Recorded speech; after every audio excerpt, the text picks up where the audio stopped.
शुरू करें? चलो, तो देखो भाई हम लोग मैट्राइसिस स्टार्ट करेंगे। जैसा मैंने बताया था पहले लेक्चर में कि हम लोग मैट्राइसिस से शुरू करेंगे। जो मेरा इंट्रोडक्शनरी लेक्चर था उसमें मैंने बताया था कि हम लोग मैट्रिक्स को पकड़ेंगे। तो हेडिंग लगाएंगे कॉपी पे, क्या? मैट्राइसिस। ठीक है, हेडिंग क्या लगाएंगे? मैट्राइसिस। ठीक है, सब लोग कॉपी पे लगा लीजिए भाई। तो देखो समझो, पहले समझो, कॉपी पे समझना। मैट्राइसिस को ऐसे समझो, मान लो मैंने तुम्हारे सामने कुछ नंबर्स लिखे 1 2 3 4 5 6 7। ये मान लो मैंने कुछ नंबर्स लिखे, ठीक है? 1 लिखा, 2 लिखा, 3 लिखा, 4 लिखा, 5 लिखा, 6 लिखा, 7 लिखा, 8 लिखा, ये मैंने वो नंबर लिख दिए। ठीक, अब मैं क्या कर रहा हूँ, ध्यान से देखना। मैंने इसमें से कोई भी 4 नंबर उठा लिए। 4 नहीं, तुम कुछ भी, कितने भी उठा सकते हो। मैंने 4 नंबर उठाए और इनको देखो ऐसे लिख दिया। ध्यान से देखना, मैंने नंबर्स को ऐसे लिख दिया 1 2 3 4। 4 उठाए, इसी के बगल में मैं 6 उठा ले रहा हूं 4 5 6 7 3 2। ठीक, यहां मैंने 4 उठाए हैं, यहां पे मैंने 6 उठाए हैं। ठीक, अब ध्यान समझना, अगर मैं गौर करूं यहां पे तो ये एक रो है, ठीक, ये दूसरी रो है, तो यहां पर 2 रो हैं। मतलब मैंने एलिमेंट्स को 2 रो में रखा है। ठीक, ऐसे ही ध्यान से देखो, मैंने एलिमेंट्स को 2 कॉलम में भी रखा है। रखा है कि नहीं रखा है? मैंने 2 रो में भी रखा है और 2 कॉलम में भी रखा है। तो ये मेरी क्या है? ये क्या है? ये, इनको मैंने बोला है रोज। इन दोनों को मैंने क्या बोला है? रोज। इन दोनों को मैंने क्या बोला है? कॉलम्स। क्या बोला है? कॉलम्स। पहली रो को नंबर दे दो 1, दूसरी रो को नंबर दे दो 2। ऐसे ही पहले कॉलम को नंबर दे दो 1 और दूसरे कॉलम को नंबर दे दो 2। इस तरीके से जब हम एलिमेंट्स को अरेंज करते हैं रो और कॉलम में, रो और कॉलम में, तो इसको बोला जाता है, याद रखना, रेक्टेंगुलर अरेंजमेंट। क्या बोला जाता है? Rectangular arrangement. मतलब जब हम एलिमेंट्स को रोज और कॉलम्स में अरेंज करते हैं तो उस अरेंजमेंट को क्या बोला जाता है? Rectangular arrangement. ठीक, अब ध्यान सुनना अगली बार। जब इसी रेक्टेंगुलर अरेंजमेंट को हम क्लोज ब्रैकेट में लिखते हैं इस तरीके से, इस तरीके से, तो इसको बोल दिया जाता है मैट्रिक्स। क्या बोल दिया जाता है? मैट्रिक्स। बात नहीं समझ में आई? क्लियर है? क्या मैंने बोला? जब किन्हीं कुछ एलिमेंट्स को, देखो एलिमेंट्स बोलो, नंबर बोलो, सब चलेगा, या एंट्री बोलो, 3 शब्द हैं। नंबर भी बोल सकते हो, एलिमेंट भी बोल सकते हो और एंट्री भी बोल सकते हो, कुछ भी बोल सकते हो, क्योंकि यहां पर ABCD भी हो सकता है। अभी क्वेश्चन करोगे तो ABCD भी लिखा होगा। ठीक, तो जब हम कुछ नंबर्स को या एलिमेंट्स को रोज और कॉलम्स में अरेंज करते हैं, रोज और कॉलम्स में अरेंज करते हैं, तो उसको बोला जाता है रेक्टेंगुलर अरेंजमेंट ऑफ नंबर्स। और इन्हीं को जब हम इस तरह के ब्रैकेट में बंद करते हैं तो इसे क्या बोल दिया जाता है? मैट्रिक्स। इतनी बात क्लियर है? नोट करेंगे पहले इतनी बात। अच्छा, यहां पर भी वही है, देखो यहां पर गौर करो, पहली रो, दूसरी रो, पहला कॉलम, दूसरा कॉलम, तीसरा कॉलम, 3 कॉलम हो गए। तो यहां पर भी एलिमेंट्स रोज और कॉलम्स में अरेंज है, तो इसको भी मैं क्या बोल सकता हूं? Rectangular arrangement. और जब मैं इसको इस तरीके के ब्रैकेट में बंद करूंगा तो क्या हो जाएगा ये मैट्रिक्स। लिख लो पहले इतना। अब इसमें देखो अगली बात करेंगे, अब बात करेंगे ऑर्डर ऑफ मैट्रिक्स। किसकी बात करेंगे? मतलब हर एक मैट्रिक्स का ऑर्डर होता है, हर एक मैट्रिक्स का ऑर्डर होता है। जैसे मैंने तुम्हारे सामने मैट्रिक्स लिखी 1 2 3 4, ये मैंने मान लो तुम्हारे सामने एक मैट्रिक्स लिख दी, ठीक। कितनी रो है? 2। कितने कॉलम है भाई? साफ साफ दिख रहा, 2 रो है 2 कॉलम है। तो यहां देखो, ध्यान से देखना, यहां लिख दिया 2 क्रॉस 2, ये इसका ऑर्डर हो गया। 2 रो 2 कॉलम, तो ऑर्डर क्या हो गया? 2 क्रॉस 2। मतलब अगर कोई भी मैट्रिक्स है और तुमसे पूछे उस मैट्रिक्स का ऑर्डर बताओ, उस मैट्रिक्स का ऑर्डर बताओ, तो ध्यान रखना कि उसमें पहले रो लिखी जाती है, बाद में कॉलम लिखी जाती है। मतलब ये जो आगे वाला नंबर है ये रो को बताता है, और ये जो बाद वाला नंबर है ये कॉलम को बताता है। क्लियर है बात? कोई दिक्कत तो नहीं? हो सकता है एग्जाम में यही पूछ ले, इस मैट्रिक्स का ऑर्डर बताओ। चलो बताओ फिर इसी बात पे। मान लो मैंने ये लिख दिया, चलो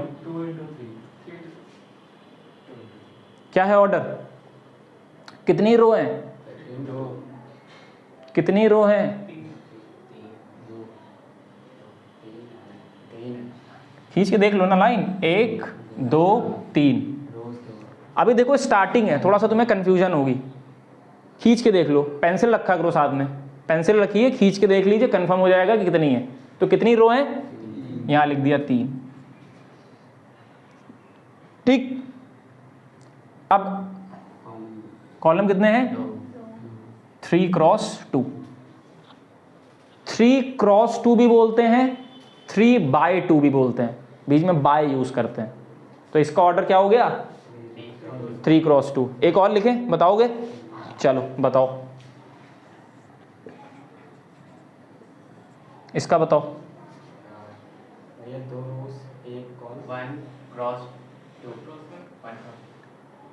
1 क्रॉस 2, 2 क्रॉस 1 पहली रो। या मैं कह रहा हूं ना, कॉपी पे लिख के पेंसिल चलाओ, कॉपी पे लिख के पेंसिल चलाओ, तो 2 रो हो गई और एक 2 क्रॉस 1। कोई दिक्कत? एक और लिखें, एक और लिखें, चलो बताओ।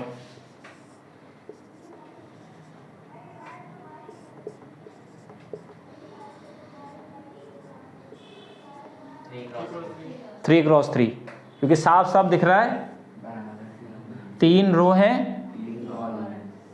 3 कॉलम है, 3 रो है 3 कॉलम है, तो कितना हो गया? 3 क्रॉस 3। कितना हो गया? 3 क्रॉस 3। तो मैट्रिक्स का ऑर्डर समझ में आया? चलो अच्छा, इसी बात पे इसका बता दो।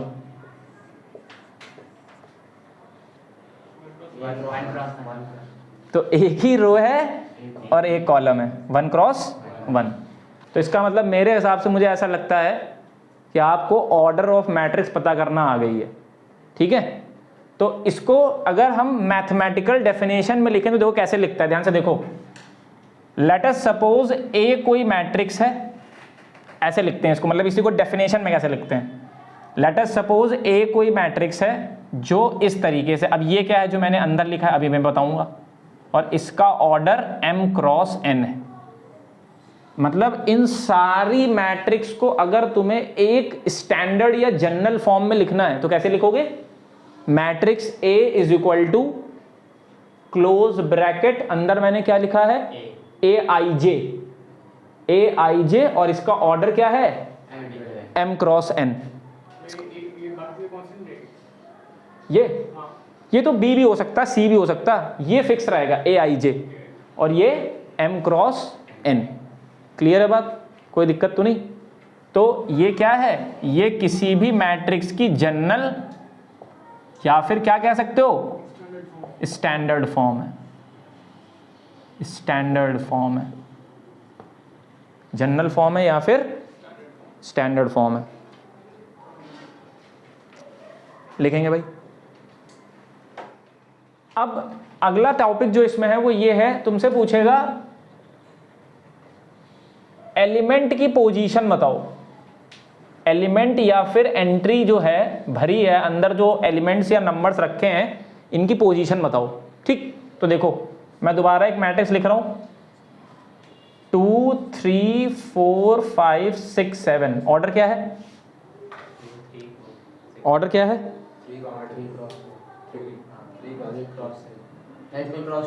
3 क्रॉस 2 भाई, 3 रो हैं और 2 कॉलम है, ठीक है ना। तो इसका मतलब हमें पता चल गया 3 क्रॉस 2। ठीक, 3 क्रॉस 2। अब देखो ये कौन सी रो है? पहली। ये कौन सी रो है? दूसरी। ये कौन सी रो है? तीसरी। और बताओ ये कौन सा कॉलम है? ये कौन सा कॉलम है? अब ध्यान सुनना, यहीं पे गड़बड़ करोगे। ये जो एलिमेंट है ये 2 ये कहां पड़ रहा है? पहली रो और पहला कॉलम। पहली रो पहला कॉलम। तो ध्यान से देखना मैं क्या लिख रहा हूं, A11 A आई ये है, किस रो में एलिमेंट है? J किस कॉलम में एलिमेंट है? समझ बात आ रही है? तो A11 इसकी एंट्री क्या है? 2। नहीं समझे बात को? फिर से बताएं एक बार, समझ गए मैंने क्या कहा? कोई डाउट नहीं? यही यहां पे लिखा है, ये जो मैं आपने 2 लिखा है वो ए है ना, कैपिटल ए। ना ना ना ना, ए तो पूरी ये मैट्रिक्स है, ए ये पूरी मैट्रिक्स है, ए ये पूरी मैट्रिक्स है। अंदर जो एलिमेंट्स हैं, एलिमेंट्स उनके लिए लिखा जा रहा है कि A11 पे कौन पड़ा? 2। आगे आ जाओ, अब मेरे को बताओ 21 पे कौन पड़ेगा? 21 का मतलब आगे वाला नंबर क्या बताता है? आगे वाला नंबर क्या बताता है? ध्यान सुन लो, आगे वाला नंबर रो बताता है, पीछे वाला नंबर बताता है उस एलिमेंट का कॉलम। A21 की वैल्यू बताओ ना, A21 की वैल्यू, हाँ ठीक, सही सही है भाई। इसका मतलब क्या है? दूसरी रो होनी चाहिए, दूसरी रो होनी चाहिए और पहला कॉलम होना चाहिए। दूसरी रो पहला कॉलम, क्या होगी वैल्यू? 4। क्या होगी वैल्यू? 4। कोई दिक्कत नहीं? समझ में आई बात? समझ गए। तो अब समझ में आई, जब बुक की थ्योरी को पढ़ोगे तो वहाँ सबसे पहले यही रखा होता है कि ये क्या लिखा है अंदर। ये तो मैंने बता ही दिया M क्रॉस N क्या है। अब मेरे हिसाब से ये भी समझ गए होगे AIJ क्या है। नहीं समझे?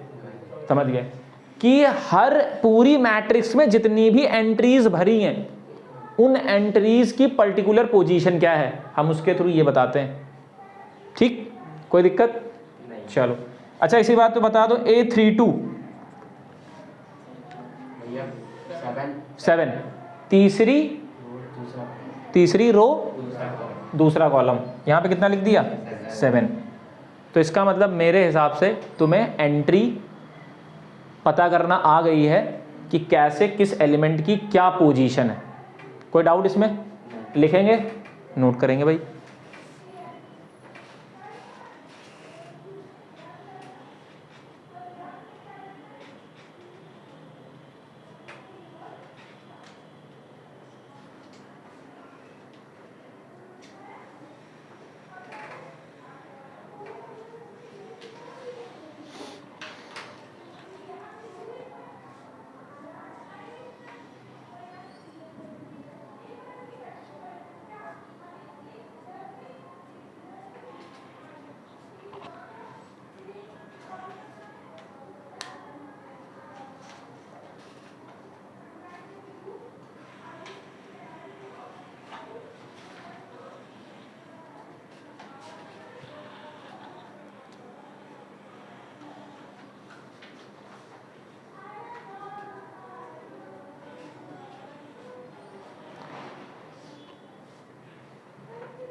हो गया, चलें आगे।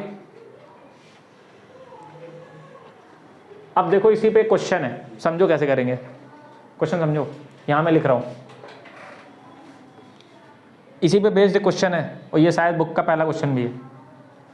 अच्छा एक चीज और बता दें, जैसे क्वेश्चन है समझो, मान लो कह रहा है अ मैट्रिक्स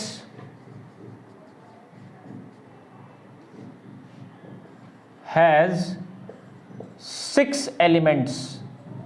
एक मैट्रिक्स है जिसमें 6 एलिमेंट्स हैं, एक मैट्रिक्स है जिसमें 6 एलिमेंट हैं। तो पूछ रहा है what are the possible orders of matrices. What are the possible orders of matrices, कितने तरह की मैट्रिसेस अलग अलग ऑर्डर की 6 एलिमेंट से बन सकती हैं। अब मेरी बात एक और सुन लो, इनको जब तुम मल्टीप्लाई करोगे तो ये वो वैल्यू देंगे जितने यहां पर एलिमेंट्स होते हैं। जैसे देखो 3 2 6, टोटल एलिमेंट गिन लो, 1 2 3 4 5 6, 6 निकले।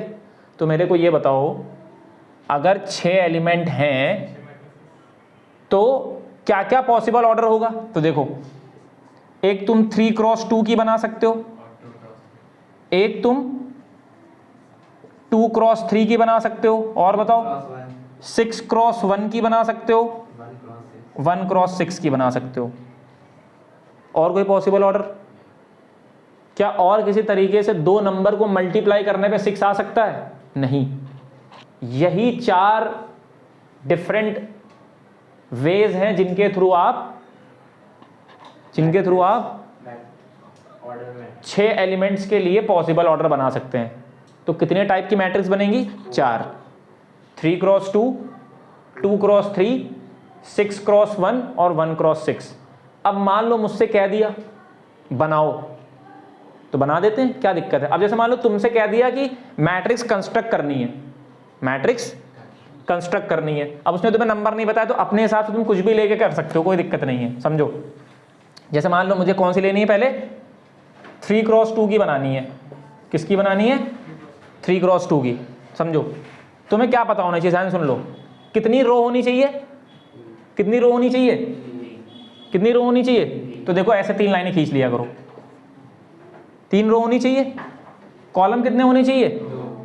2 ऐसे खींच दिए। अब समझना, मतलब मैंने ये लगाया ब्रैकेट, ठीक, मैंने ये लगाया ब्रैकेट। अब देखो, अब जहां पे लाइनें एक दूसरे को क्रॉस कर रही हैं, ये पहली पोजीशन, ये दूसरी पोजीशन, तो यहां देखो ए बी, ये तीसरी पोजीशन सी डी, नहीं समझे,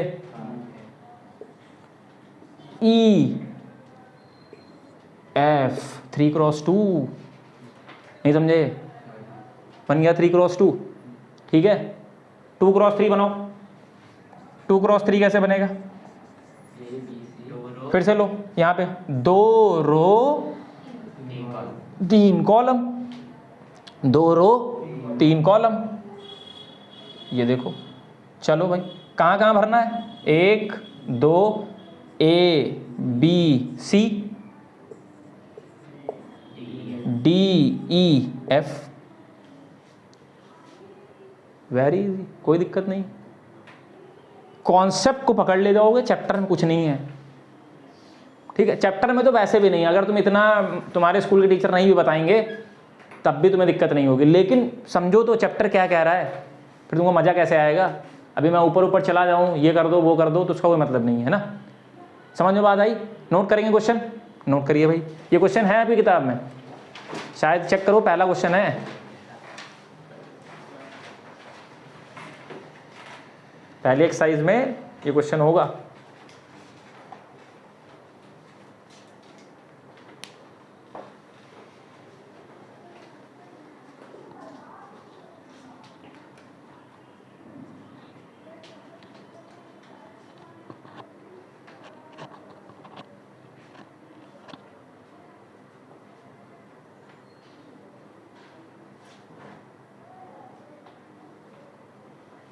सारे सबका लिखना होगा, हम्म?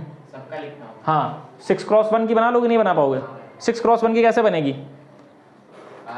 6 रोज हो गए और एक कॉलम। हाँ 6 रो होंगी, एक कॉलम होगी, ठीक है। वैसे ही ये वाला एक रो होगी, एक रो, अरे भाई एक रो और 6 कॉलम, ये होगा। यहाँ फिल कर दोगे। करें आगे, रब कर दें। तो ये सवाल समझ में आया? कोई डाउट इसमें? चलो आगे बढ़ते हैं। अब इसका दूसरे टाइप का सवाल समझो, इसका दूसरे टाइप का सवाल समझते हैं। ये रख कर दें।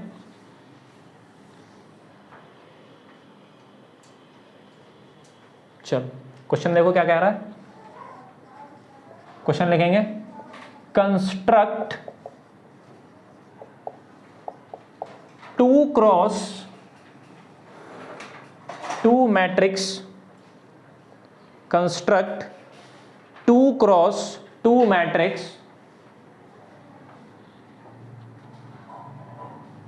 whose element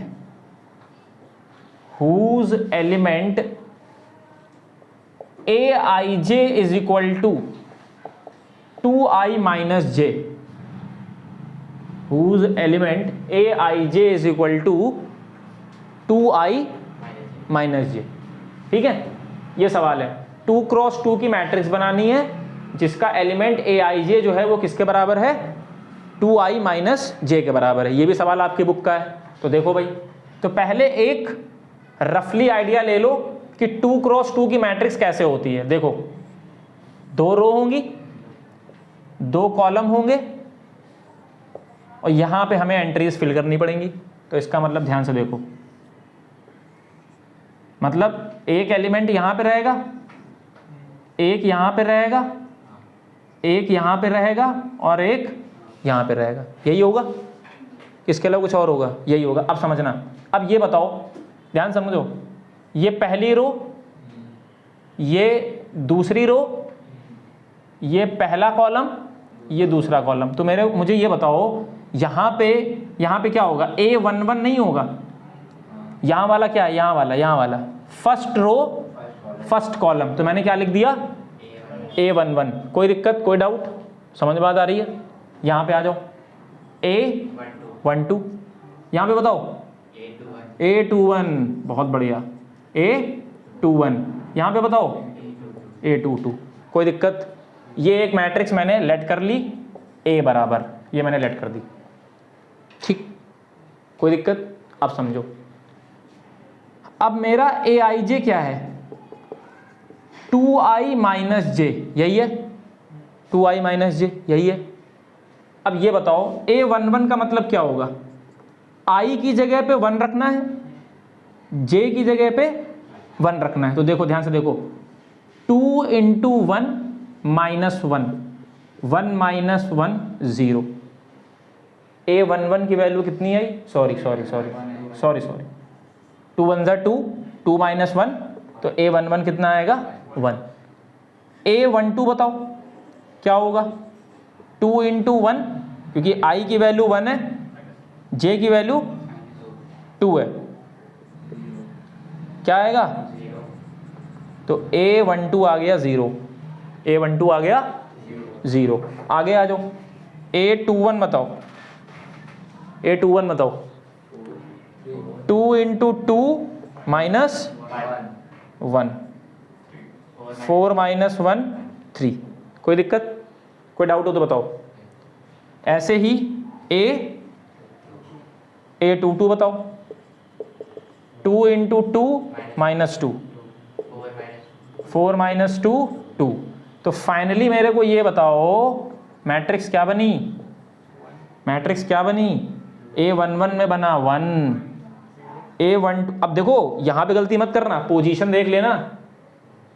A12 ये है, A12 ये नहीं है, बच्चा यहां पे फिल कर देता है एंट्री। तो A12 0, A12 पे लिख दिया 0, ठीक। A21 पे 3, A22 पे 2, बन गई मैट्रिक्स? नहीं बनी? बन गई। कहाँ पे समझ में नहीं आया बताओ भाई? किसी स्टेप में डाउट? कोई ऐसी बात जो समझ में ना आई हो? सारी बात समझ में आ गई। अब एक इसका और अच्छा सवाल दिखाते हैं। पहले लिखोगे? लिखो। ये भी एक्सरसाइज में सवाल होगा, एक्सरसाइज का ही है सारा सवाल। चलो ठीक है, तो आगे देखो। तो ये क्वेश्चन समझ में आया? तो कंस्ट्रक्ट 2x2 मैट्रिक्स। अच्छा एक चीज़ मैं और बता दूं कि क्लास 10th लेवल पे तुम्हें सारी की सारी लगभग 2x2 ही मैट्रिक्स पढ़नी है, समझ रहे हो? इससे ऊपर तुम्हें मतलब 3 पे नहीं जाना है। मतलब तुम्हें 3x3 मैट्रिक्स नहीं मिलेगी, या तो 2x2 मिल जाएगी, या 1x2 मिलेगी, या 2x1 मिलेगी। मतलब 3x3 हमको 3x3 ऑर्डर की मैट्रिक्स हमको यहाँ देखने को नहीं मिलेगी। हमें हमेशा देखने को मिलेगी 2x2, या तो क्या देखने को मिलेगी 2x1 या फिर 1x2। बस इन्हीं पे तुम देखोगे हम लोग के सारे क्वेश्चन घूमते रहेंगे, ठीक है? 3x3 पे हमारा मैट्रिक्स नहीं जाएगा, ठीक है? चलो एक क्वेश्चन इसमें और देखो, बढ़िया है।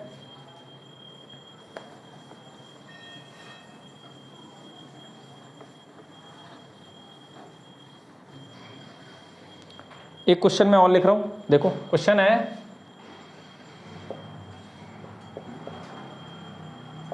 Construct 2x2 matrix, construct 2x2 matrix whose element Aij is equal to Aij is equal to Aij is equal to I plus j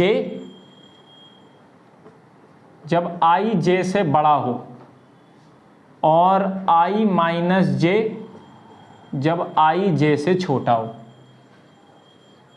ये मैंने क्वेश्चन बना दिया, ठीक है? कि हमें 2x2 की मैट्रिक्स को कंस्ट्रक्ट करना है जिसका element whose element Aij is equal to I plus j when I is greater than j, I minus j when I is less than j, ठीक है? अब देखो समझो, तो पहले वैसे ही लिख लेंगे,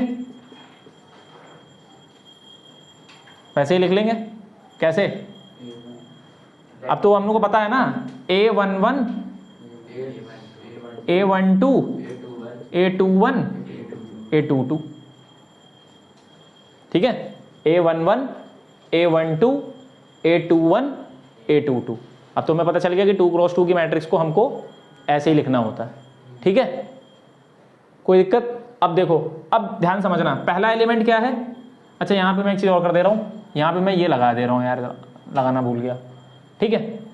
अब समझो, तो सबसे पहले अगर हम बात करें A11 की, तो यहां पर कंडीशन लगी है कि तुम्हें Aij की वैल्यू कब ये यूज करनी है और कब ये यूज करनी है, कंडीशन लगी है।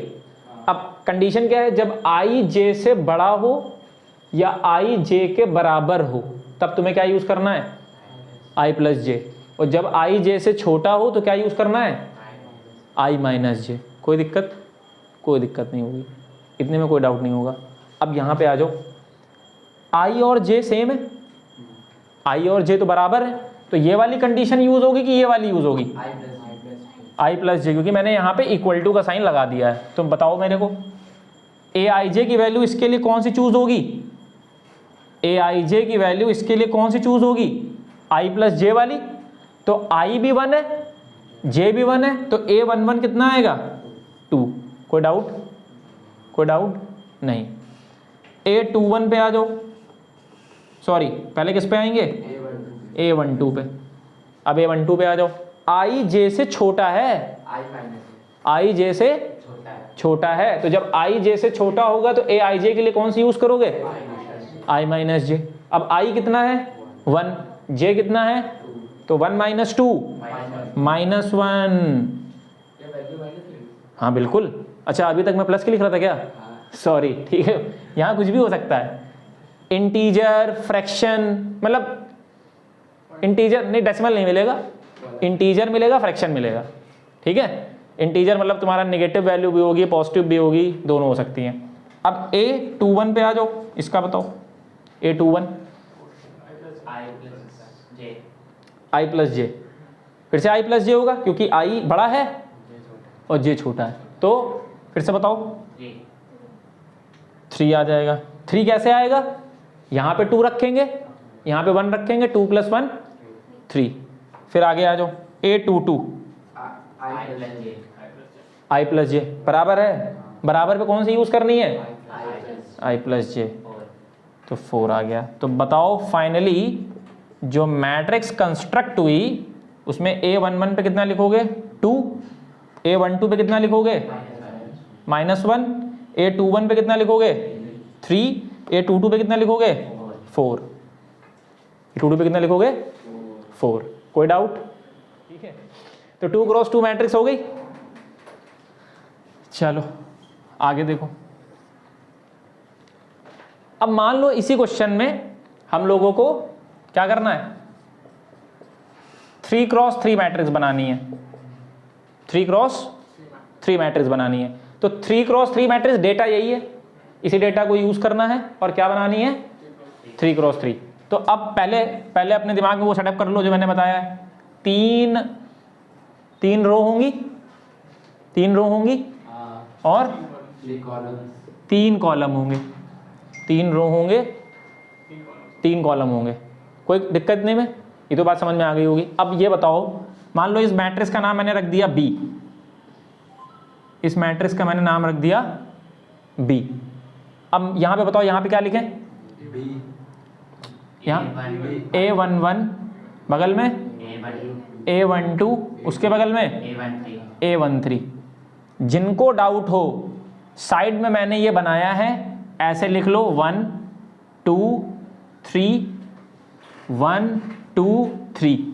यहाँ वाला कौन सा होगा 1 1, तो ये होगा 1 1 1 2, तो ये क्या होगा 1 2 1 3, तो ये क्या होगा 1 3। जब स्टार्टिंग में जब तक सवाल कर रहे हो, जब भी डाउट आए इस तरीके से लाइन खींच लो और फिर ऐसे फिलअप कर दो, ठीक है। फिर बताओ यहाँ पे A21, क्योंकि रो पहले लिखते हैं कॉलम बाद में लिखते हैं। फिर क्या आएगा A22, फिर क्या आएगा A23, फिर बताओ A31, फिर बताओ A33, ठीक है। अब क्या करना है, अब कंडीशन लगा देनी। तो A11 बताओ, A11 के लिए कौन सी आएगी I प्लस जे वाली, क्योंकि यहाँ इक्वल टू का साइन लगा है, तो वैल्यू कितनी मिलेगी, वैल्यू कितनी मिलेगी 2।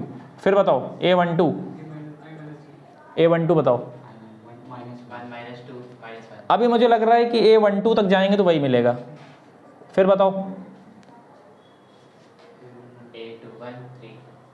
हाँ A21, A13 पहले, A13 बताओ। इसके लिए कौन सी यूज होगी, I J से छोटा है, I J से छोटा, ये वाली यूज होगी। I की वैल्यू 1 है, J की वैल्यू 3 है, 1 - 3 -2, ठीक है। कोई दिक्कत नहीं। फिर A21 में बताओ, A21 में बताओ। I प्लस जे यूज होगी, क्योंकि I जो है यहाँ पे J से बड़ा है, तो 2 + 1 3, ये इधर ही वाला आया होगा, हाँ ठीक है। अब यहाँ पे बताओ A22 पे बताओ, I प्लस जे यूज होगा, क्योंकि I J के बराबर वाली कंडीशन यूज करनी है, तो कितना आ जाएगा 4। फिर A23 बताओ, ये वाली यूज होगी, क्योंकि I J से छोटा है, तो 2 - 3 -1। फिर A31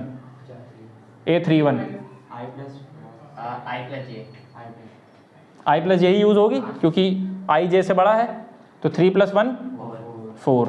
फिर नेक्स्ट कोई छोड़ा तो नहीं है, नहीं छोड़ा। A32 इसमें भी देखो I J से बड़ा है, तो 3 + 2 कितना होगा 5 आएगा। A33 इसमें भी I और J बराबर है, पहली वाली कंडीशन यूज होगी 6। तो अगर मान लो हमने बोल दिया कि सिलेबस के हिसाब से 2 × 2 की मैट्रिक्स ही तुम्हारे सिलेबस में है, तो ये मत सोच के रखना है कि 3 × 3 का सवाल अगर आ गया तो नहीं आउट ऑफ सिलेबस हो गया। कॉन्सेप्ट तो वही है, कॉन्सेप्ट नहीं बदलेगा, कॉन्सेप्ट वही रहेगा, मैट्रिक्स चाहे 4 × 4 की आ जाए। ठीक है, तो मेरे हिसाब से मुझे लग रहा है कि इस टाइप वाला सवाल आपको समझ में आ गया है। ठीक है, तो ये 2 × 2 की मैट्रिक्स को कैसे कंस्ट्रक्ट करना है। तो मैट्रिक्स क्या होती है ये हम लोग ने सीख लिया, क्यों इसको मैट्रिक्स कहा जा रहा है इसकी बात हम लोग ने कर ली। फिर मैंने बताया ऑर्डर ऑफ मैट्रिक्स क्या होती है, कैसे पता करते हैं कि कौन सी एंट्री रो और कॉलम के हिसाब से कहाँ पे रखी है, कौन सा एलिमेंट है। ठीक है, फिर हम लोगों ने क्वेश्चंस भी कर लिए कि कैसे 2 × 2 की मैट्रिक्स को हम लोग कंस्ट्रक्ट करते हैं। ठीक है, और कुछ बताया मैंने, इतनी चीज़ें बताई हैं। इतने में कोई डाउट किसी को लग रहा है कि कोई चीज़ ना समझ में आई, फिर से बता दीजिए। चलो तो आगे बढ़ते हैं। आगे हम लोग बात करेंगे अब टाइप्स ऑफ मैट्रिक्स। ठीक है, तो जनरली 4 से 5 टाइप होते हैं। ठीक है, 4 से 5 टाइप होते हैं मैट्रिक्स के।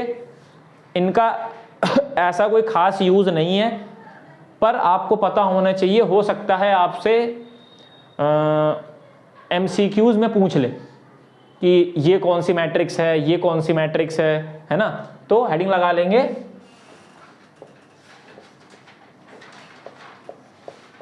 Types of matrices. ठीक है, टाइप्स ऑफ मैट्रिसेस, वो कोई मैट्रिक्स नहीं है, रेक्टेंगुलर अरेंजमेंट होगा हर एक मैट्रिक्स में। आप मैट्रिक्स जब भी आप एलिमेंट्स को रोज और कॉलम्स में लिखोगे, हम उसे क्या कहेंगे, रेक्टेंगुलर अरेंजमेंट। वो कोई मैट्रिक्स नहीं है। ठीक है, वो सारी मैट्रिक्स, जितनी भी मैट्रिक्स लिखोगे वो सब की सब तुम्हारी रेक्टेंगुलर अरेंजमेंट है। ठीक है, चलो भाई, तो देखो, तो सबसे पहले भी मैंने लिख दिया रो मैट्रिक्स।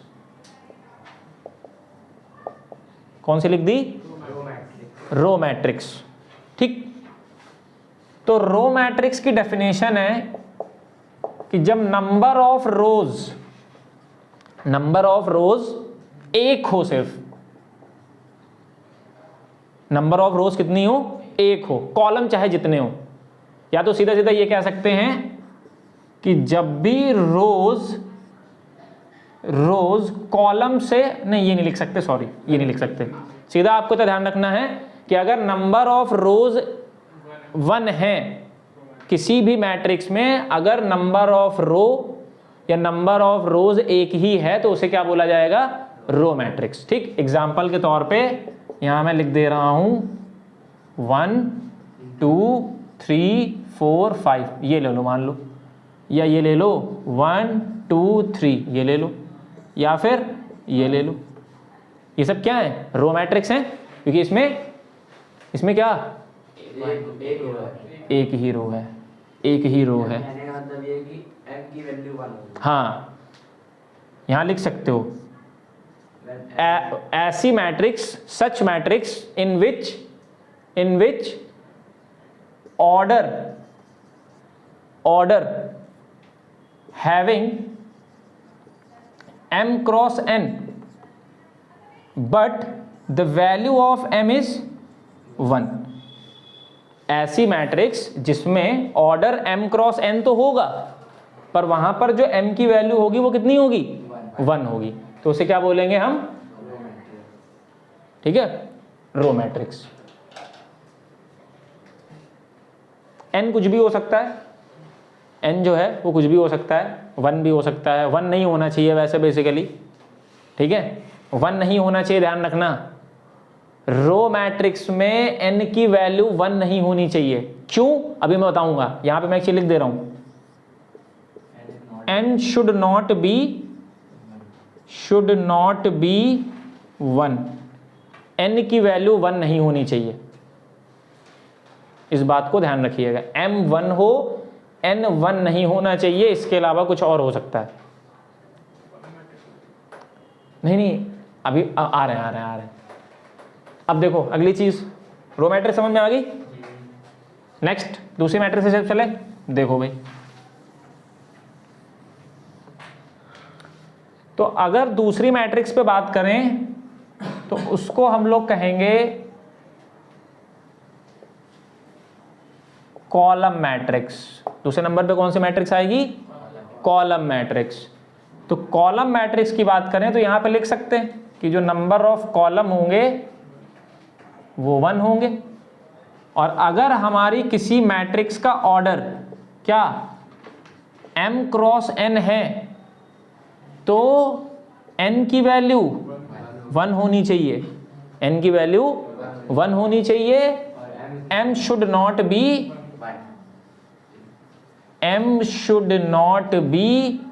1, m को 1 नहीं होना चाहिए, m शुड नॉट बी 1।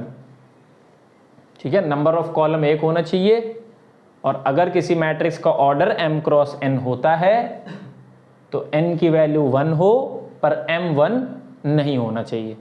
ठीक है, कि m क्रॉस n मैट्रिक्स में m की वैल्यू 1 हो गई, n 1 नहीं होना चाहिए, तो वो क्या हो गई? Row matrix. ऐसे ही कॉलम मैट्रिक्स में मैंने क्या कहा, अगर कोई मैट्रिक्स जिसका ऑर्डर m क्रॉस n है तो m तो नंबर ऑफ रोज बताता है, n नंबर ऑफ कॉलम्स बताता है, n की वैल्यू 1 होगी, m शुड नॉट बी 1। अब मान लो मैं कह रहा हूं, मैंने तुम्हारे सामने ऑर्डर लिखा, ध्यान समझना, m क्रॉस n लिखा। अब मैं क्या कह रहा हूं, ध्यान समझना, m को ले लो 1 और n को भी ले लो 1, तो इसको कहां रखा जाए? अब इसको कॉलम में रखा जाए कि इसको रो में रखा जाए? प्रॉब्लम आ गई। रो वाला कह रहा है मैं भी सही हूं, कॉलम वाला कह रहा है मैं भी सही हूं, पर इसी के लिए एक तीसरी मैट्रिक्स बना दी गई और उसका नाम रख दिया गया स्क्वायर मैट्रिक्स। कौन सी मैट्रिक्स? Square matrix. जो तीसरे नंबर की मैट्रिक्स आएगी वो कौन सी आएगी? Square matrix. तो स्क्वायर मैट्रिक्स क्या है? वो मैट्रिक्स जिसमें हमेशा ऑलवेज m n के बराबर होगा। मतलब 2 into 2। हाँ बिल्कुल, बहुत बढ़िया। तो ऑर्डर देख लो क्या क्या होगा, 1 क्रॉस 1, 2 क्रॉस 2, ठीक है, 3 क्रॉस 3, ये सब के सब तुम्हारे क्या हैं? Square matrix. तो सच मैट्रिक्स इन विच, या those matrix in which number of rows are always equal to number of columns. हमेशा नंबर ऑफ रोज जो होंगी वो नंबर ऑफ कॉलम्स के बराबर होंगी। तो 1 क्रॉस 1 भी आएगा, 2 क्रॉस 2 भी आएगा, 3 क्रॉस 3 भी आएगा, और 4 क्रॉस 4 भी आएगा। ठीक है, कोई डाउट? तो ये तुम्हारा हो गया स्क्वायर मैट्रिक्स। ठीक है,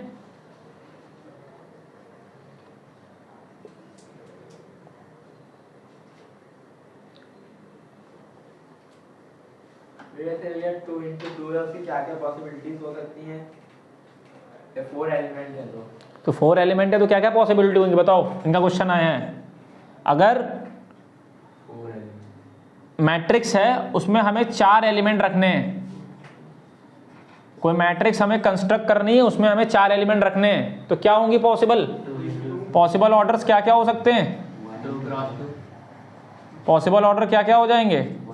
2 क्रॉस 2, 1 क्रॉस 1 क्रॉस 4, 4 क्रॉस 1। कोई और? ये इसमें 2 क्रॉस 2 दोबारा नहीं लिख सकते हैं। बात तो वही हुई, नहीं ये तो 4 पॉसिबिलिटी हो जाएंगी। 3 पॉसिबिलिटी हैं।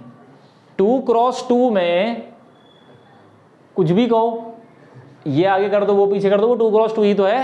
ये भाई कैलकुलेशन था। ठीक है, बात समझ में आई?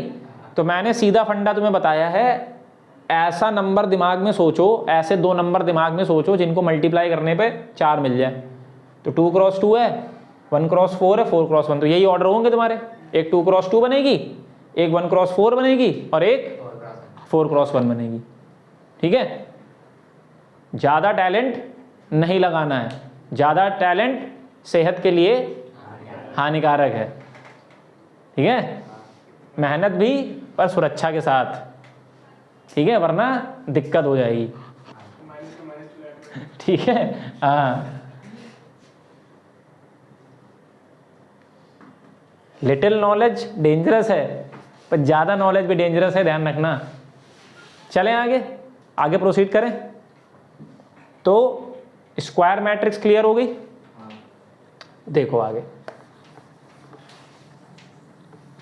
नेक्स्ट मैट्रिक्स जो हमारी आएगी वो हमारी आएगी, नेक्स्ट मैट्रिक्स जो हमारी आएगी वो आएगी नल मैट्रिक्स।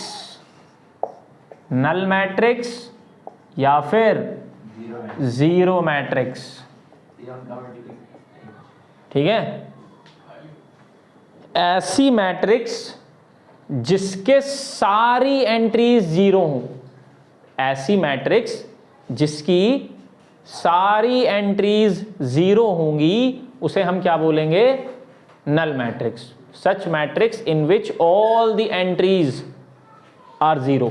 ठीक है, अब ऑर्डर कुछ भी हो सकता है, पर एक चीज ध्यान रखना, ऑर्डर कुछ भी हो सकता है, हाँ कोई दिक्कत नहीं है, पर मैक्सिमम केसेस में तुम्हें इसकी स्क्वायर मैट्रिक्स ही देखने को मिलेंगी। जैसे मान लो मैंने एक मैट्रिक्स ले ली 0 0 0 0, है ना, ये भी तुम्हारी एक नल मैट्रिक्स है। ठीक है, या मान लो मैंने 3 क्रॉस 3 की ले ली 0 0 0 0 0 0 0 0। m और n जीरो क्यों होगा यार? ये 2 क्रॉस 2 की मैट्रिक्स नहीं है, तो m और n कहां से जीरो? एंट्री में बोल रहा हूं मैं, हाँ मैं बोल रहा हूं मैट्रिक्स में जो एंट्रीज भरी हैं वो एंट्रीज जब सारी जीरो होंगी तो वो नल या जीरो मैट्रिक्स होगी। ऑर्डर जीरो हो ही नहीं सकता, ऑर्डर तो इसमें भी 2 क्रॉस 2 है और इसमें भी 3 क्रॉस 3 है। ठीक है, नल और जीरो मैट्रिक्स समझ में आई? आगे बढ़े, नेक्स्ट देखो अगली। अब मान लो बात करते हैं आइडेंटिटी मैट्रिक्स की। किसकी बात करेंगे? Identity matrix. तो आइडेंटिटी मैट्रिक्स को एक नाम से और जानते हैं, लिख लेंगे यूनिट मैट्रिक्स। कौन से मैट्रिक्स? Unit matrix. ठीक है, अब समझिएगा, पहले समझ लीजिए आइडेंटिटी मैट्रिक्स क्या होती है। ध्यान से देखो, आई इसका सिंबल होता है और क्या होती है, ध्यान से देखना, ध्यान से देखना, ये डायगोनल, ध्यान से देखो मैं एक और लिख रहा हूं, ये जो ये वाला डायगोनल है इसका लेफ्ट डायगोनल की राइट डायगोनल? ये कौन सा डायगोनल है? राइट डायगोनल है। राइट डायगोनल में 1 हो, बाकी हर जगह 0। राइट डायगोनल में 1 हो, बाकी सब जगह 0। और एक बात और सुन लो इसके बारे में, आइडेंटिटी मैट्रिक्स ऑलवेज क्या होती है? Square matrix. ध्यान सुन लो इस बात को, आइडेंटिटी मैट्रिक्स हमेशा हमेशा हमेशा स्क्वायर मैट्रिक्स ही होती है। ठीक है, तो ये आइडेंटिटी मैट्रिक्स को कभी कभी तुम्हें कंफ्यूज करने के लिए I2 लिख देगा, या फिर कभी कभी यहां लिख देगा I3। I2 का मतलब क्या है? ये 2 क्रॉस 2 की है। I3 का मतलब क्या है? ये 3 क्रॉस 3 की है। ठीक, अब कभी कभी तुम्हारे सामने अभी आगे क्वेश्चन आएगा, उसमें I दिया ही नहीं होगा कौन सा लेना है, ये वाला लेना है कि ये वाला लेना है, तो उसके साथ में कोई और मैट्रिक्स तो होगी, तो देख लेना उसका ऑर्डर क्या है। जैसे मान लो, मेरे कहने का मतलब ये है कि कुछ क्वेश्चंस ऐसे होते हैं जिनमें आइडेंटिटी मैट्रिक्स मेंशन नहीं होती, आपको कौन सी लेनी है, वहां सिर्फ लिखा होगा I। तो I कौन सा, 2 वाला कि 3 वाला? मुझे ये तो पता चल गया। क्या मुझे पता चल गया? कि आइडेंटिटी मैट्रिक्स हमेशा स्क्वायर मैट्रिक्स होती है। स्क्वायर मैट्रिक्स का मतलब जिसमें number of rose number of column के बराबर होंगे। पर मुझे कौन सी लेनी है? तो याद रखना 10th लेवल पे हमेशा 2 क्रॉस 2 की ही लेनी है। इस चीज को लिख दे रहा हूं मैं यहां पे, है ना, 10th लेवल पे ऑलवेज कौन सी? आइडेंटिटी मैट्रिक्स 2 वाली, मतलब 2 क्रॉस 2 वाली, 2 क्रॉस 2 वाली। ठीक है, कौन सी वाली? 2 क्रॉस 2 वाली। कितने तरह की मैट्रिक्स हो गई? 5। Row matrix, column matrix, square matrix, null matrix, identity matrix. एक और देख लो, पूछता नहीं है पर बता देते हैं।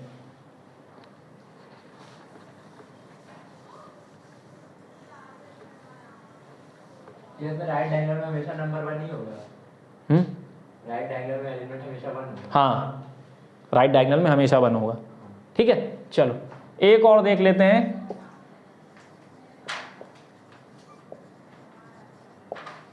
Diagonal matrix. कौन सी मैट्रिक्स? Diagonal matrix. ठीक, अब देखो ये कैसे एग्जाम में लिख के आती है, ध्यान से देखना। अब डायगोनल मैट्रिक्स के बारे में भी एक बात मैं लिख दूं।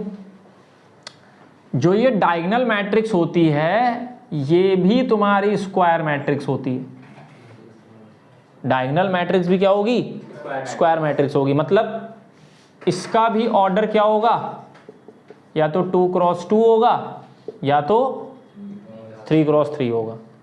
2 क्रॉस 2 होगा या तो 3 क्रॉस 3 होगा। और एक चीज और, डायगोनल मैट्रिक्स में हमेशा जो डायगोनल गिवन होता है वो राइट डायगोनल गिवन होता है। अब इसका क्या मतलब है अभी बताते हैं।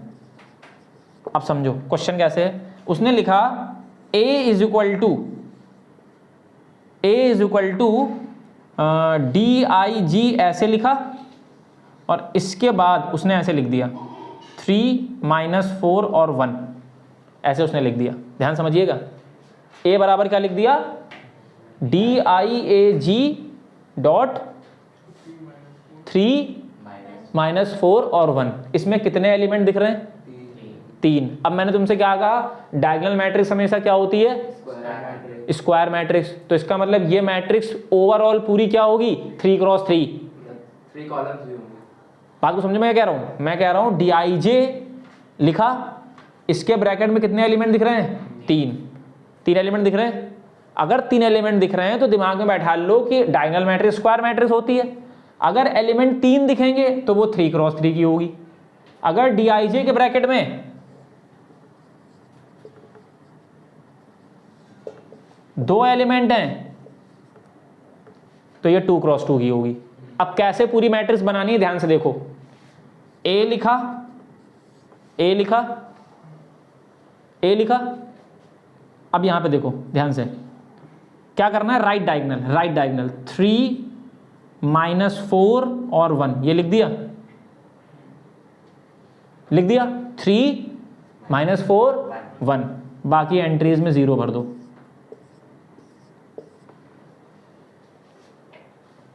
बन गई diagonal matrix.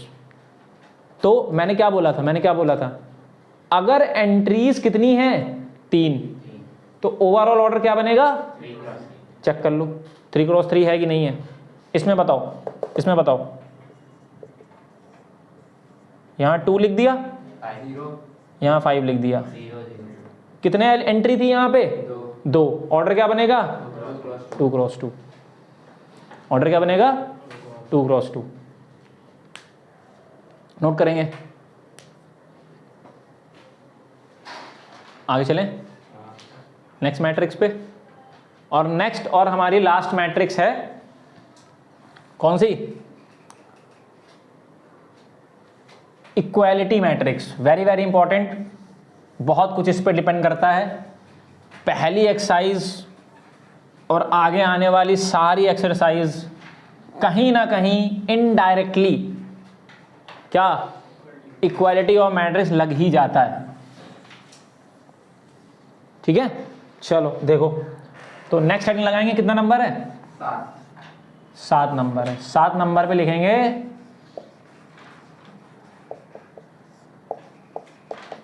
Equality of matrices. Matrices की इक्वालिटी।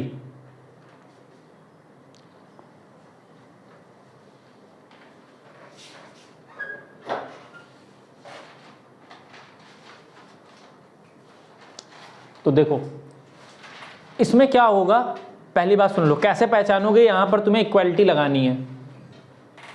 दो मैट्रिक्स हमेशा एक दूसरे के बराबर में लिखी होंगी, बीच में इक्वल टू का साइन होगा, या वो बोलेगा क्या बोलेगा कि ये दोनों मैट्रिक्स आपस में बराबर हैं, both the matrix are equal.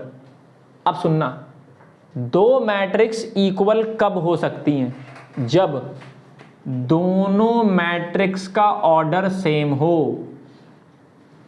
अगर यहां पे m कुछ जो भी नंबर है वही यहां पर होना चाहिए, ये सेम हो, ठीक है। ऐसे ही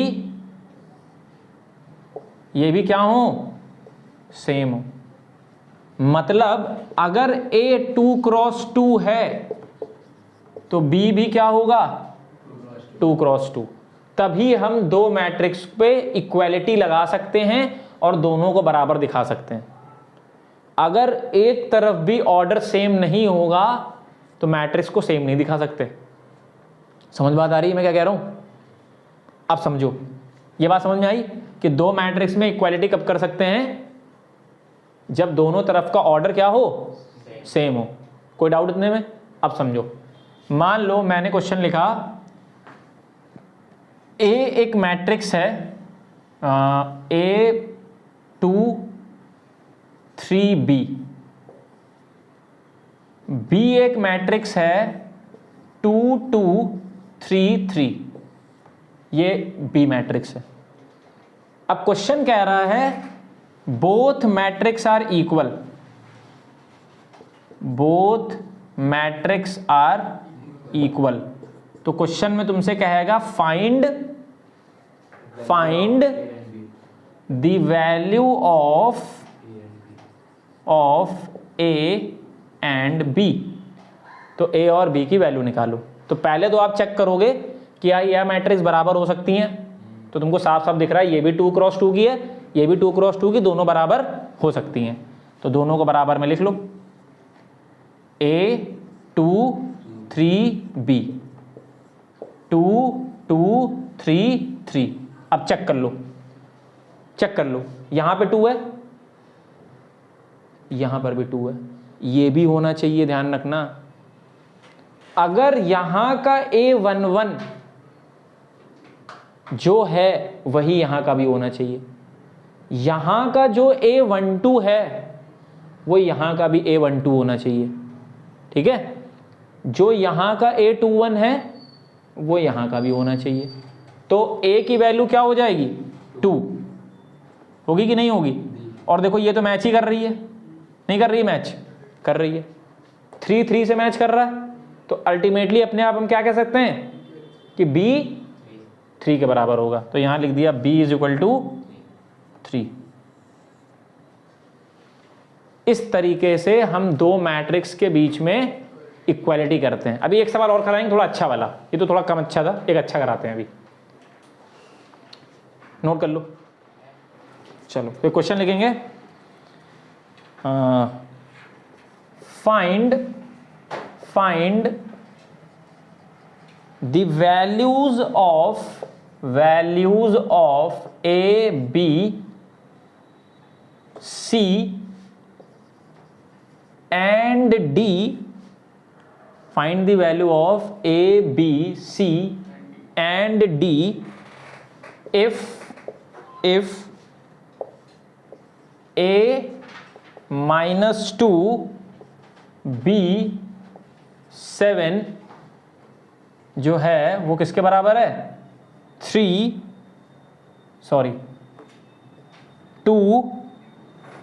C 3 2C + D इसके बराबर है, ठीक है। तो दोनों तरफ देख लो 2 क्रॉस 2 मैट्रिक्स है कि नहीं है, इधर भी 2 क्रॉस है 2 और उधर भी 2 क्रॉस 2 मैट्रिक्स है, ठीक है। तो बताओ A की वैल्यू कितनी होगी, A की वैल्यू क्या होगी, 2। B की वैल्यू बताओ कितनी होगी, 3। इससे कंपेयर होगा। C बताओ, C -2 होगा। भाई A11 को A11 से कंपेयर करना है A12 को A12 से कंपेयर करना है, A21 को A21 से कंपेयर करना है और A22 को A22 से करना है। तो ये बताओ 2C प्लस D किसके बराबर होगा? 7 के बराबर होगा कि नहीं होगा? 2C प्लस D 7 के बराबर होगा। C कितना रखोगे? तो -4 plus D is equal to 7। 4 उधर भेजोगे प्लस का हो जाएगा, D कितना आ जाएगा? 11। माइनस प्लस की गलती ना करें, 9th में क्लास में बहुत गलतियां की गई हैं माइनस प्लस की।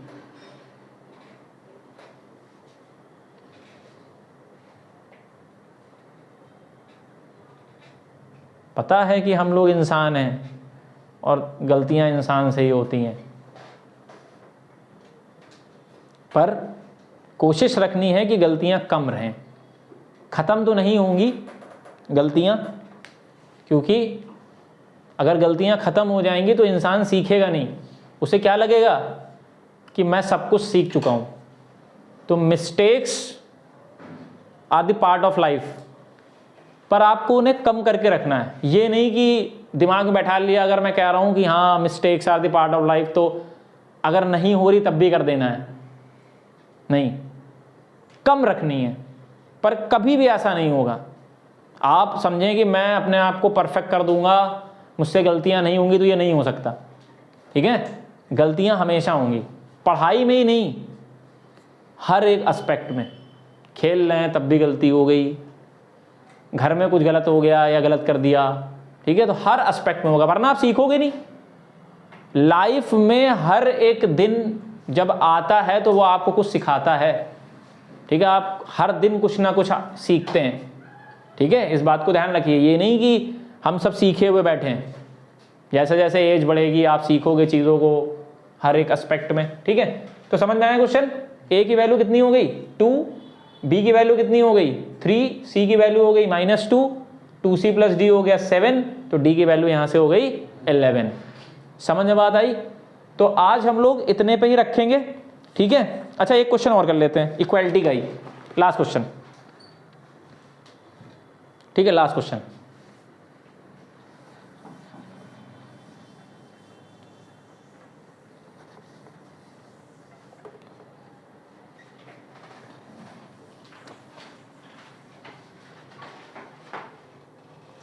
चलो लास्ट क्वेश्चन एक और देखेंगे क्या कह रहा है।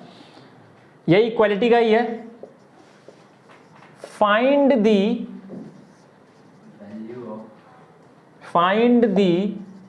Values of x, y,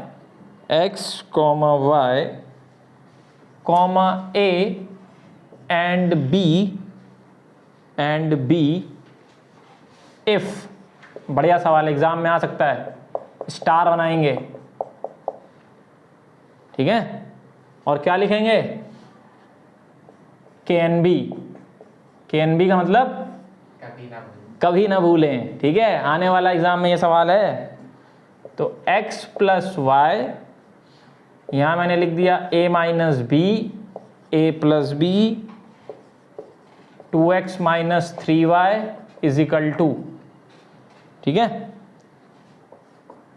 5 minus 1,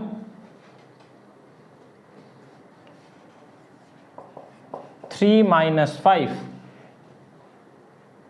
ठीक है, तो x plus y, a plus b, a minus b, 2x minus 3y, 5 minus 1, 3 और -5।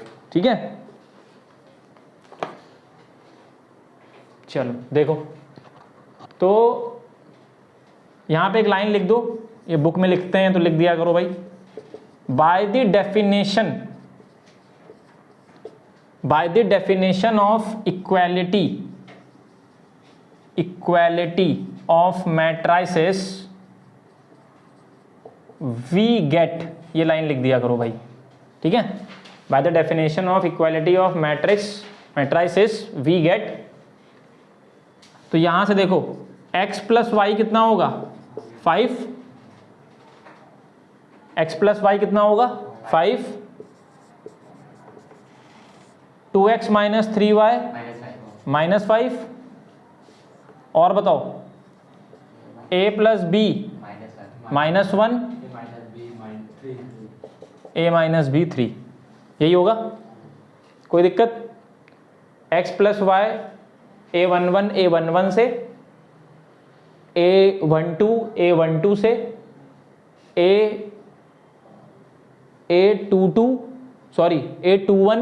a21 से और a22 से। अब यहां पर क्या यूज होगा? क्लास देखो, इसीलिए सुन लो, ये मत सोचिएगा कि 9th में जो पढ़ के आए हैं वो यूज नहीं होगा। यूज होगा। अलजेब्रा बेसिक्स है मैथ्स की, हर जगह लगेगी।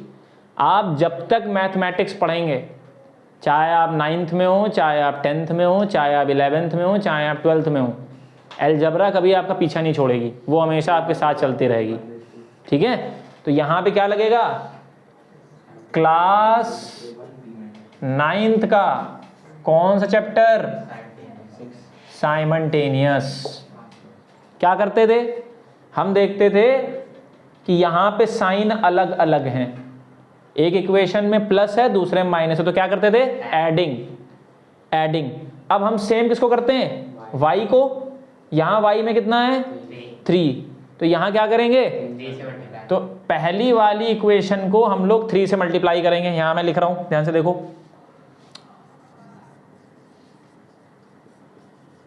Multiplying equation 1 bye 3। पहली इक्वेशन को 3 से मल्टीप्लाई करेंगे और दूसरी को एंड सेकेंड बाय 1। ये करने पे हमें क्या मिलेगा? 3x 3y is equal to 5, 2x minus 3 अरे 15 सॉरी 15 और यहाँ पे -5। ये कैंसिल हो गया कि नहीं कैंसिल हो गया? ये तो कैंसिल हो गया। अब क्या क्या बचा? अब ऐड कर लो। तो 3x और 2x यहां मैं लिख रहा हूं, यहां पे 3x और 2x कितना हो गया? 5x। 3x और 2x कितना हो गया? 5x। और 15 में से 5 जाएगा 10। अब इधर मल्टीप्लाई में है, इधर जाएगा तो किसमें? तो x कितना आएगा? 2। x कितना आएगा? 2। x कितना आएगा? 2। अब यहां पे आ जाओ, यहां पे a1 b minus 2 a1 b minus 2। हाँ, अब यहां पे देखो, यहां कोई दिक्कत नहीं है, एक प्लस है एक माइनस है, दोनों के आगे सेम नंबर लगा है भाई। 1 यहां पर भी है, 1 यहां पर भी है। यहां क्या था? यहां तो एक पे 3 था, एक पे 1 था ना, तभी तो सेम किया। यहां सेम है, सीधा ऐड करो, b कट जाएगा, a और a कितना हो जाएगा? 2a। 3 माइनस 1 2, a की वैल्यू 2/2, a की वैल्यू 1। तो यहां से ये बताओ, अगर मैं पहली इक्वेशन उठा लूं, पहली इक्वेशन, अच्छा अभी वहां पे देखो एक काम रह गया, तो y की वैल्यू के लिए क्या करोगे? एक इक्वेशन ले लो, x plus y is equal to कौन सी? 5 वाली ले लें। तो 2 plus y is equal to 5, y is equal to 5 minus 2, तो y इज इक्वल टू क्या? 3। ठीक है, ऐसे a कितना आया? 1। इस 1 को उठा के यहां रखेंगे। अब ये इधर प्लस का है, उधर जाके माइनस का होगा, b कितना आएगा? -2।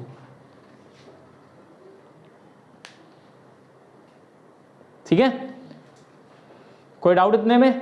तो जितनी चीजें मैंने बताई हैं इनको क्या करोगे? दोबारा अच्छे से पढ़ लोगे, सारी चीजें रिवीजन कर लेना, जो क्वेश्चन मैंने कराए हैं उनको कर लेना। ठीक है, कल हम लोग क्या करेंगे? पहली एक्सरसाइज के सारे सवाल करेंगे। ठीक है, आज इतना ही रखते हैं, दैट्स ऑल।